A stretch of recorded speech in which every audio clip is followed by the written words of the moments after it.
అదే RTV app వార్తల్ని క్షణాల్లో చదివే అవకాశం ఉంటుంది. ఒక న్యూస్ పేపర్, ఒక టెలివిజన్ ఛానల్ మీ చేతుల్లో ఎప్పుడూ ఉంటాయి. ఏదైతే నిండు శాసనసభలో మరి ప్రజలందరి తెలంగాణ ప్రజలు ఎన్నుకోబడి మరి పంపిన ప్రజాప్రతినిధులను మరి ఏవైతే మహిళలు ఉన్నారో మరి వారిని మరి మహిళల మాటలు వింటే మరి జూబ్లీస్ట్ బస్టాండ్లో మరి కేటీఆర్ అడుకోవద్దా అని చెప్పేసి మరి ఏదైతే మహిళా ఎమ్మెల్యేలు మరి సబితా ఇంద్రారెడ్డి గారు కానీ ఇంకా శాసనసభలో అందరి మహిళల గౌరవాన్ని కించపరిచే విధంగా మరి ఒక శాసనసభ అధ్యక్షుడైనటువంటి మరి రేవంత్ రెడ్డి గారు మాట్లాడము ఆయన అహంకారానికి మరి కాంగ్రెస్ పార్టీ చేస్తున్నటువంటి చేష్టకు నిదర్శనం అని చెప్పేసి మరి ఏదైతే తెలంగాణలో ఉన్నటువంటి మహిళలందరూ భావిస్తూ ఉన్నారు.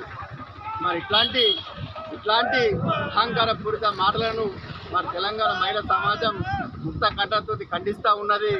ఇవాళ ఏ గ్రామంకి వెళ్ళినా మరి నలుగురు మహిళలు మాట్లాడినా కానీ మరి సీఎం రేవంత్ రెడ్డి ఇట్లాంటి వ్యాఖ్యలు చేయడం కరెక్ట్ కాదు.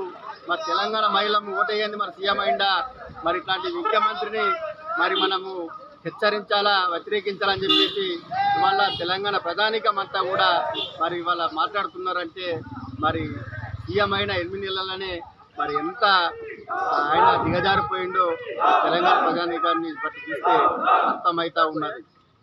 మరి నిన్న ఏదైతే మరి కేటీఆర్ గారు మరి సబితమ్మ మీద మహిళా ఎమ్మెల్యేల మీద మాట్లాడినటువంటి మాటలు ఇవాళ తెలంగాణ మహిళా గౌరవాన్ని కించవిధంగా మాట్లాడినందుకు మరి శాసనసభలో క్షమాపణ చెప్పాలంటే మరి శాసనసభలో క్షమాపణ చెప్పడం కాదు, మరి ఎదురుదాడి చేసి మరి ఏం ముఖం పెట్టుకొని వచ్చిన వాడు ఎంతవరకు కరెక్టో.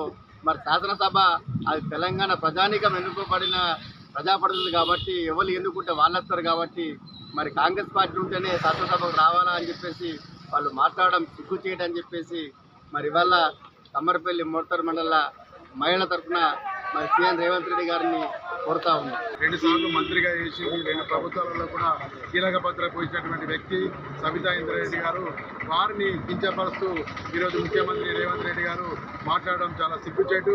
ఒక ఉందాతనం, ఒక లెక్కలో మాట్లాడాలా. ఒక శాసనసభ్యురాలు 4 సార్లు ఎమ్మెల్యే గెలిచింది, అటువంటి వ్యక్తిని ఈరోజు అసెంబ్లీలో కించపరడం చాలా బాధాకరం.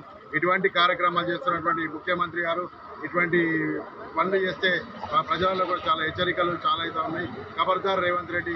ఇక్కడ ఈ నియోజకవర్గంలో ఇసుక మాఫియా నడుస్తూ ఉంది, ఎవరు పట్టించుకోవడం లేదు. చాలా మొన్న కూడా దాడులు జరిగితే కూడా నిరాహార దీక్షలు చేసిర్రు, రాస్తారోకోలు చేసిర్రు. అయినా ఈ కాంగ్రెస్ ప్రభుత్వం ఎన్ని అవినీతి ఆరోపణలు ఎదుర్కొంటున్నా సిగ్గు లేకుండా ఈరోజు అసెంబ్లీలో కూడా మాట్లాడడం చాలా సిగ్గుచేటు. ఖబర్దార్ రేవంత్ రెడ్డి. ఇలాంటివి జరిగితే మాత్రం తీవ్ర పరిణామాలు ఎదుర్కోవాల్సి వస్తుంది. జై తెలంగాణ. అసెంబ్లీ సాక్షిగా టీఆర్ఎస్ పార్టీ, బీఆర్ఎస్ పార్టీ సభ్యులైనటువంటి సీనియర్ శాసనసభ్యురాలు మరి ఆమె మరి యొక్క మచ్చలేని నాయకురాలుగా మరి మంత్రి పదవి చేసి మరి అనేక రంగాలలో మహిళలలో మరి అభివృద్ధి చెందుతున్నటువంటి మహిళగా ఎదుగుతున్నటువంటి తెలంగాణలో మరి సబితా ఇంద్రారెడ్డి గారు మాట్లాడుతున్నప్పుడు మరి సీఎం రేవంత్ రెడ్డి గారు అనుచిత వ్యాఖ్యలు మహిళలను కించపరిచే విధంగా మాట్లాడిన విధాన్ని ఇవాళ బీఆర్ఎస్ పార్టీ రాష్ట్ర వ్యాప్తంగా పిలిపించిన మేరకు మోర్తర్ మండల కేంద్రంలో దృష్టి బొమ్మదాల కార్యక్రమానికి, రాస్తారోకో నిరసన కార్యక్రమానికి ఇవాళ పెద్ద ఎత్తున చేపట్టడం జరిగింది. మరి ఇప్పుడే మేము మోర్తర్ మండలం నుంచి, మా కమ్మర్పల్లి మండలం నుంచి వివిధ మరి నాయకులందరం కలిసి మరి ఇప్పుడే మా సీఎం రేవంత్ రెడ్డి గారికి మేము హెచ్చరిక జారీ చేస్తూ ఉన్నాం. నువ్వు ఏదైతే అసెంబ్లీలో మహిళల పట్ల మరి అనుచితంగా వాళ్ళను అగౌరవపరిచే విధంగా సాటి మహిళలను మరి అగౌరవపరిచే తెలంగాణ మహిళా సమాజాన్ని నువ్వు అవమానపరిచే రీతిగా మాట్లాడినందుకు బేషరతుగా క్షమాపణ చెప్పాలని డిమాండ్ చేస్తూ, క్షమాపణ చెప్పకపోతే రానున్న రోజుల్లో ఈ మహిళా లోకం అంతా మరి తెలంగాణ యావత్ నీకు తగిన బుద్ధి చెప్తా అని ఈ సందర్భంగా హెచ్చరిస్తూ ఉన్నాం. జై తెలంగాణ, జై తెలంగాణ, ఖబర్దార్ రేవంత్ రెడ్డి.